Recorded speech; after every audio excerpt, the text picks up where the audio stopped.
Hello साथीहरू, स्वागत छ मेरो मिनी ब्लगमा। सबभन्दा पहिले म घरमा झाडु पोछा गर्न थालेँ अनि मलाई चाहिँ यो कम्फर्ट एकदमै, यसको बास्ना एकदमै मनपर्छ कि साथीहरू। कपडा धुँदा मात्रै होइन, मैले चाहिँ पोछा लाउँदा पनि यसको युज गर्छु। अनि तपाईहरूले युज गर्नुभएको छैन भने एकचोटि ट्राई गर्नु होला, एकदमै बास्ना आउँछ। त्यसपछि म चाहिँ जलसर राखेर छोरीहरूको घर सरसफाइ गर्न गएँ। बाहिर मात्रै, दलान मात्रै सरसफाइ गर्न गएँ, किनभने मेरो 5वटा कुखुरा गएर त्यहाँ एकदमै फोहोर गरिदिन्छन्। त्यही भएर बेला बेलामा चाहिँ सरसफाइ गर्न जान्छु।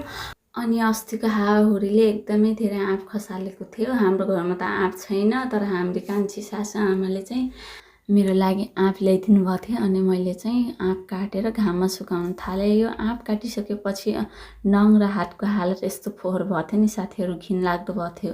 अनि काम गर्दा गर्दा यस्तो अल्छी लाग्न थाल्यो। कपडा कटिङ गर्दा धन्नै बिग्रिन कि साथीहरू, के भन्नु र।